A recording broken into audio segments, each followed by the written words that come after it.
Konsulat Jenderal Republik Indonesia, KJRI, Jeddah, Arab Saudi, menelusuri keberadaan rombongan jemaah calon haji yang menggunakan visa ziarah.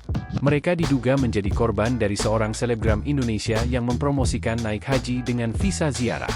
Padahal berhaji menggunakan visa ziarah dilarang oleh pemerintah Arab Saudi. Konjen RI di Jeddah, Yusron B. Ambari mengatakan dari informasi awal, jemaah kini berada di Mekah. Pihaknya juga masih terus mencari keberadaan jemaah di Mekah. Jemaahnya masih kita telusuri di mana posisinya, karena mereka ya seperti enggak ada lagi yang ngurus saat ini, ucap Yusron di Bandara King Abdul Aziz, Jeddah Kamis, 6 Juni 2024. Seperti dilaporkan jurnalis Kompas.com anggota media Center Haji, MCH, Hairina.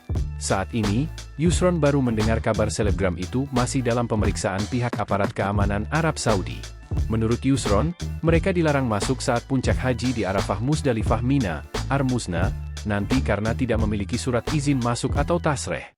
Seorang selebgram ya, cuma detail ya kami belum tahu lebih lanjut dan sudah ditahan oleh pihak keamanan Arab Saudi.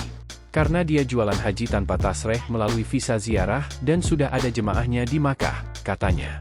Guna mengantisipasi kejadian yang sama, pihak Kemenak RI dan Kementerian Arab Saudi melakukan razia di berbagai akun media sosial. Bahkan, pemerintah Arab Saudi sudah mengantongi nama-nama travel yang bermasalah. Download Tribun X sekarang, menghadirkan lokal menjadi Indonesia.